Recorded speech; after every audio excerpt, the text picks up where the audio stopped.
책을 사랑하는 뚜벅이 여러분 안녕하세요. 유튜브 변진서입니다. 오늘 이야기 나눠볼 책은 양자물리학 책인데요. 뇌가 좀 지끈지끈할 수도 있는데 이 영상을 보고 나시면 여러분은 양자물리가 무엇인지 알 수 있을 겁니다. 짠! 이론 물리학자 카를로 로벨리의 보이는 세상은 실제가 아니다 라는 책인데요. 이 카를로 로벨리는 양자 이론과 중력 이론을 결합해서 루프 양자 중력 이론을 연구하고 있는 과학자입니다. 물리, 양자, 중력, 루프 양자 벌써부터 어려운 단어들이 나오는 것 같은데요. 겁먹을 필요 없습니다.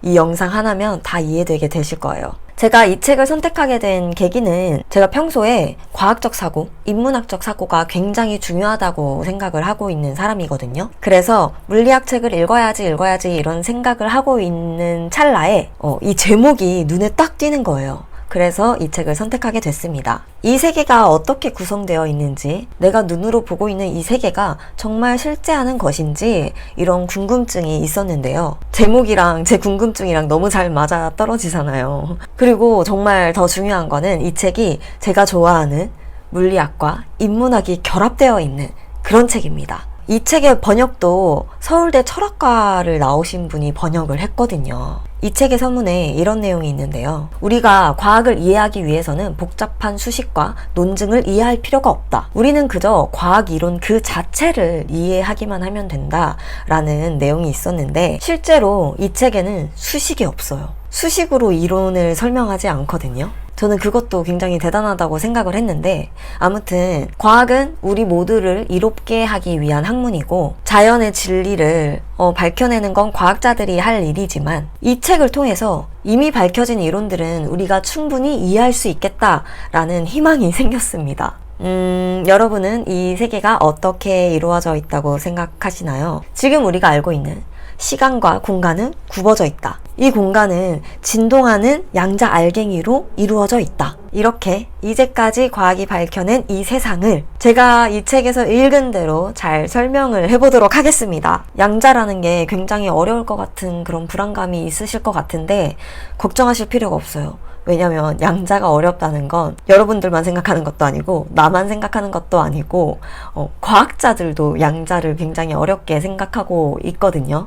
노벨상을 받은 리처드 파인만이라는 물리학자도 양자역학을 정말로 이해하는 사람은 단 한 사람도 없다고 말할 수 있다 라고 이야기를 했다고 했으니까 용기를 갖고 제가 설명을 해보도록 하겠습니다. 이해를 돕기 위해서 제가 자료를 만들어 왔거든요. 자료를 보면서 설명드리도록 할게요.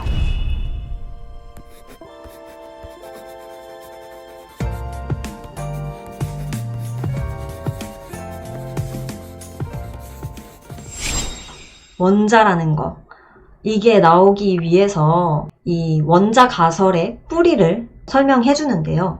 무려 기원전 5세기, 2500년 전, 이때면 여러분들은 사람들이 어떻게 자연 현상과 세계를 이해하셨을 거라고 생각하세요? 아마도 이때는 과학이라는 게 지금처럼 당연히 밝혀진 게 거의 없었을 때니까요. 이해할 수 없는 자연 현상과 이런 것들을 신과 종교, 신화적 이야기 이런 것들로 세계를 이해하고 있었을 거라고 생각을 해요. 근데 이때 밀레토스라는 지역에 학파가 생겼는데 이때가 관찰과 이성을 면밀하게 사용함으로써 비판적인 사고를 발휘함으로써 즉 이성을 사용해서 세계를 파악할 수 있다고 이해를 했대요.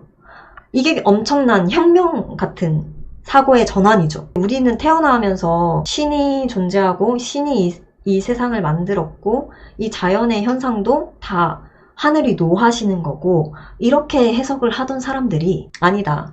이성적으로 이 세계의 움직임을 파악할 수 있다라는 과학적 사고로 그걸 처음 발견해낸 게 기원전 5세기래요. 정말 어마어마한 발견이죠. 그때 그 밀레토스 학파에 유능한 과학자 중에 데모크리토스라는 이 사람이 있었는데 이 사람이 이때 이런 예언을 했어요. 예측을 했어요. 우주 전체는 끝없는 공간으로 이루어져 있으며 그 속에서 무수한 원자들이 돌아다닙니다. 이렇게 예측을 했대요. 세상에. 이 이후에 근데 2000년 동안 정보의 발전이 없었어요.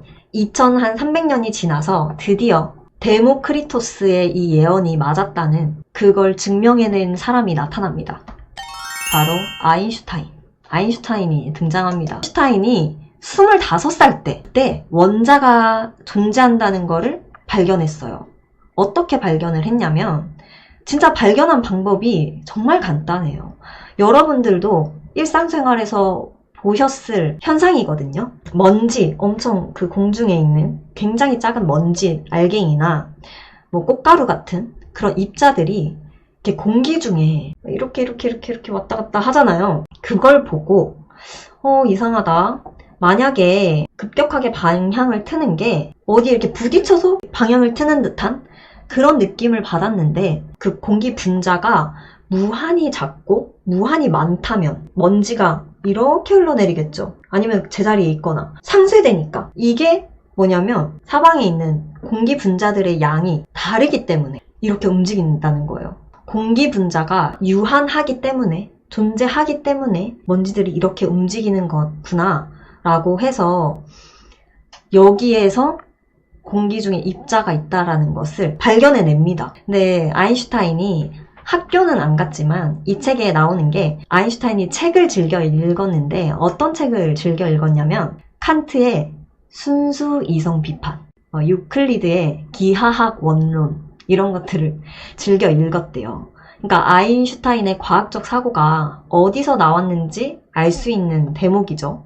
자, 그러면은 이 세계가 진짜 어떻게 구성되어 있는지 본격적으로 이야기가 들어가는데요. 첫 등장은 뉴턴이 나옵니다. 뉴턴이 생각한 세계가 있는데 제대로 본격적으로 이 세계가 어떻게 구성되어 있는지를 드러내기 시작한 게 뉴턴 때부터예요.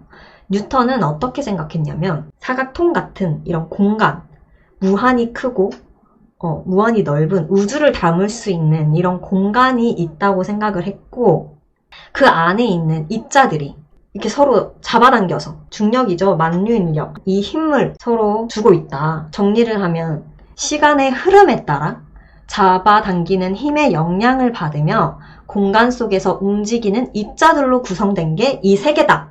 라고 생각을 했습니다. 뉴턴이. 이렇게 생각을 하고 있었는데 이 해결되지 못한 이 세계에 존재하는 움직임은 다양한 움직임이 있잖아요. 이걸 설명해낸 게 바로 이 다음에 패러데이와 맥스웰입니다. 이 패러데이와 맥스웰이 생각한 이 세계는 어떤 거냐면 물질을 뭉치게 하고 고체가 이렇게 되게 만드는 힘, 전자기력 두 개의 물체가 서로 끌어당기는 게 아니라 물체 사이에 보이지 않는 공간에 퍼져 있는 실 같은 게 존재한다고 생각을 했어요. 거미줄처럼. 우리가 이 그림 많이 봤잖아요. 이 그림처럼 이렇게 세계가 만들어져 있다고. 이렇게 패러데이와 맥스웰에 의해서 세상은 장이라는 개념이 하나가 추가가 됩니다. 세계는 공간 속에서 시간에 따라 움직이는 입자들과 장들로 이루어져 있다. 이렇게 세계가 구성되어 있다라고 생각을 했는데요. 여기서 더 한 발 나아갑니다. 바로 아인슈타인이 등장하는데요. 그 유명한 상대성 이론이 이후에 등장합니다. 아인슈타인은 이 전자기장의 발상을 가지고 공간이 구부러져 있다고 생각을 해요. 순간들의 연속이 아니라 이 공간은 그냥 이 구조화된 하나의 전체라는 거예요. 그러니까 어떤 말이냐면 물컹물컹한 연체동물 몸속에 들어가 있는 것이나 마찬가지다라고 아인슈타인이 얘기를 했거든요. 조갯살을 물컹물컹하잖아요. 거기에 봉을 올려놓으면 거기가 푹 꺼지죠. 이 그림처럼. 그러면은 그 주위를 우주가 이렇게 도는 거예요. 그러니까 이 어떤 물체가 서로 끌어당기는 게 아니라 사실은 이 공간이 휘어져 있거나 물결치고 있거나 질량에 따라서 구부러지기 때문에 이런 물체들의 움직임이 생긴다는 거죠. 시간 또한 구부러진다는 거예요. 그러니까 사람마다 시간이 왜 다 다르게 갈까에 대한 답이 상대성 이론인데 실제로 오늘날 이 실험에서 극도로 정밀한 시계를 사용할 때 단 몇 센티미터 고도 차이에서도 시간이 다르게 흐른대요. 시계를 하나는 바닥에 두고 하나는 책상 위에 이렇게 둬도 그 바닥에 놓아둔 시계의 시간이 더 천천히 흐르거든요. 이렇게 중력이 셀수록 시간이 천천히 가고 중력이 강할수록 시간이 빠르게 가는데, 그러니까 고층에 산다고 좋은 것만은 아니지 않을까 이런 생각이 들었습니다. 이렇게 시간은 보편적이고 고정된 게 아니라 주변의 질량에 따라 늘고 줄고 하는 똑같은 공간과 같은 장의 개념인 거예요. 그래서 또 이제 이때 세계를 구성하는 게 바뀝니다. 시간과 공간이 합쳐져서 시공이 되고 그 다음에 장이 존재하고 그 속에 입자가 존재한다. 이렇게 아인슈타인이 생각을 했습니다. 점점 이렇게 발전하고 있죠. 근데 아직 멀었어요. 지금 우리가 어떤 세계를 살고 있는지가 얘기를 나오려면 아직 멀었는데, 그 다음에 이제 양자역학이 나오는데요. 이 세 개는 지금 상대성 이론과 양자역학, 이 두 가지 이론으로 연구되고 있어요. 그래서 중요한 이론이 상대성 이론과 양자역학인데, 상대성 이론은 제가 말씀드린 대로 시간과 공간이 휘어져 있다라는 것이고, 양자라는 게 에너지를 쪼개서 더 이상 쪼갤 수 없는 그런 최소의 단위. 그렇게 이제 쪼개고 나면 남는 게 중성자, 양성자, 전자 이렇게가 남습니다. 이 그림에 보면 작은 공들이 전자고 저 큰 게 양성자와 중성자예요. 양자론의 기초가 되는 세 가지 아이디어가 있는데, 이 양자의 이 특성이 굉장히 흥미로워요. 첫 번째는 입자성이고 비결정성이고 관계성. 이게 뭐냐 하면은 하나씩 제가 설명을 해드릴게요. 입자성은 뭐냐면 이 양자는 입자다라는 거예요. 입자성을 띈다라는 거예요. 이걸 처음 발견해낸 것도 역시나 아인슈타인입니다. 빛이 입자다라는 거를. 광전 효과 여러분 다들 들어보셨죠? 이 실험을 통해서 아인슈타인이 노벨상도 받았거든요. 이 전에는 빛이라는 거를 에너지, 그러니까 덩어리화 될 수 없는 에너지라고 생각을 했어요. 그렇게 생각을 하고 아인슈타인이 금속판에다가 빛을 이렇게 쏘면 금속판에 있던 전자가 빛을 딱 맞으면 전자를 이렇게 튕겨내요. 이게 광전 효과거든요. 굉장히 원리는 간단하죠. 이게 지금 오늘날에 약간 자동문 이런 거, 센서 이런 거예요. 만약에 이 빛이 에너지라면, 파동이라면 이 빛 에너지를 높여서 빛을 쏘면 많은 전자가 튀어나와야 되고, 에너지를 낮추면 전자가 덜 튀어나와야 되잖아요. 근데 그거에 전자의 양이 영향을 받지 않는 거예요. 근데 빛의 진동수가 높고 낮음에 따라 전자가 튀어나오는 게 달라진 거죠. 그게 무슨 말이냐면, 책에서는 이렇게 얘기해요. 그 차에 우박이 내리는데 진짜 작은 우박이 아무리 많이 내려도 차에는 구멍이 뚫리지 않죠. 근데 우박의 크기가 얼굴만한 게 막 떨어져. 그러면은 구멍이 뚫리겠죠. 이게 바로 빛이 입자라는 증거라는 거예요. 그러니까 에너지가 높다는 건 되게 그 작은 알갱이들이 아무리 많아도 이 맞는 금속판에는 별 영향이 없지만 입자 하나의 크기가 진동수거든요. 이게 크니까 전자가 튀어나오는 거예요. 이걸 통해서 빛이 입자구나. 그래서 아인슈타인이 알아낸 겁니다. 빛이 입자라고, 여러분. 근데 양자가 이렇게 말해요. 끝난 줄 알았지? 비결정성이라는 게 드러나요. 이게 무슨 말이냐. 입자가 도약한다는 거예요. 양자도약이라고 여러분들 들어보셨죠? 닐스 보어의 양자도약이 여기서 나오는데, 뭐냐면 아까 이 그림에서 이 작은 전자들이 특별한 거리에서만, 그러니까 특정 궤도에서만 존재를 한다는 거예요. 이 궤도에서 다음 궤도로 이렇게 연속적으로 이렇게 이동하는 게 아니라, 여고괴담에 보면은 이렇게 귀신이 탕탕탕탕 이렇게 나타나잖아요. 근데 딱 정해진 위치, 그러니까 디지털 세계에 이렇게 픽셀 나눠져 있는 것처럼 그 나뉘어진 픽셀에만 이렇게 뚱뚱뚱뚱뚱 나타나는 거예요. 이렇게 흘러떨어지는 게 아니라 땅땅 이렇게 나타난다는 거예요. 그러니까 이게 약간 좀 상대성 이론이랑 맞지 않는 부분이죠. 연속적이지 않고 되게 불연속적으로 움직인다는 거죠. 그래서 이 도약이 어떤 의미일까? 이 양자가, 이 전자가 왜 도약을 할까를 고민을 하다가 하이젠베르크라는 유명한 과학자가 나옵니다. 이 과학자가 책 속에서 나온 건데, 이게 뭘까 이렇게 고민을 하다가 밤에 산책을 했대요, 공원을. 근데 이렇게 사람이 지나가는데 가로등이 이렇게 비친 곳에 사람이 나타났다 사라졌다, 가로등 밑에서 다시 나타났다 사라졌다 하는 거예요. 근데 사실 안 보인다고 사라지는 게 아니잖아요. 존재하지만 거기에 빛이 없기 때문에 안 보이는 거고, 사라졌다 나타났다 이렇게 하게 보이는 거잖아요. 근데 하이젠베르크는 이걸 보고 또 이렇게 생각합니다. 저 사람은 굉장히 크기 때문에 사라질 수 없지만 무수히 작은, 아주 작은 이 전자라면 사라졌다가 나타날 수 있지 않을까? 라고 생각을 합니다. 관계성이 나타납니다. 이 관계성이 뭐냐면, 이 입자가 진짜 신기해요. 이 입자가 계속 이렇게 입자로 있는 게 아니라 픽셀처럼 비결정성. 그래서 이 양자가 다음에 어디에 나타날지를 확률적으로밖에, 통계적으로밖에 예측할 수 없는 거예요.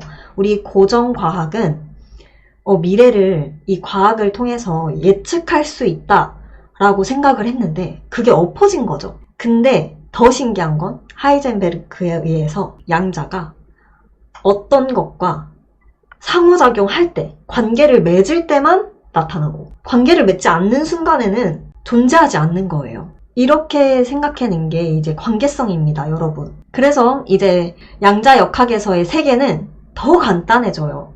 이 장과 입자가 장일 수도 있고 입자일 수도 있는 거잖아요. 그러니까 이중성이 아니라 양면성이라고 하면 될 것 같아요.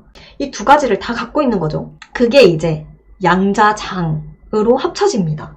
그래서 양자역학에서는 이 세계가 시공과 양자장으로 이루어져 있다라고 생각을 하거든요. 이렇게 생각하면 우리가 돌을 볼 때 돌이 이렇게 가만히 있죠. 돌은 움직이지 않고 가만히 있지만 엄청 가까이서 들여다보면 이 돌의 원자들은 계속 쉬지 않고 진동하면서 이렇게 여기저기 나타났다가 사라졌다가 이렇게 하는 거예요. 그 앤트맨 보면 무수히 작아지면 그 안에 막 엄청난 세계들이 다 또 있잖아요. 그것처럼 정말 평화로워 보이는 돌도 확대를 하면 엄청 양자 크기만큼 미시세계로 들어가면 사라졌다 나타났다 하는 막 불확실한 이런 세계가 있다는 거예요. 이 세계를 이루고 있는 이 양자의 신비입니다. 근데 이 양자역학과 상대성 이론은 사실 모순이 있어요. 이론에 모순이 있어서 이 두 개를 합치려고 노력하고 있는 게 양자 중력 이론, 루프 이론, 끈이론 이런 것들이거든요. 그래서 이 저자 까를로 로벨리는 루프 양자 중력 이론을 하고 있고 이 두 가지를 합치려고 노력을 하고 있고요. 그러니까 양자 중력 이론에서는 시공과 양자장까지 합쳐집니다. 그래서 공병 양자장이라고 하는데 이거는 근데 아직 이렇게 열심히 연구가 진행 중이기 때문에 뒷부분에 많은 부분을 차지하긴 하는데 오늘은 이렇게 양자역학에서의 세계까지 여러분들에게 소개를 해드리려고 준비를 했고요. 어떠셨나요? 제가 최대한 잘 전달을 드리기 위해서 좀 정리를 해봤는데 도움이 되셨나요? 이 세계는 어떤 걸로 구성되어 있는지에 대해서 조금 감이 오시지 않나요? 이 영상이 도움이 되셨다면 구독과 좋아요 누르고 앞으로 저와 더 다양한 책 이야기 나눴으면 좋겠습니다. 그럼 저는 다음에 또 다른 책 이야기로 찾아뵙도록 할게요. 감사합니다. 안녕.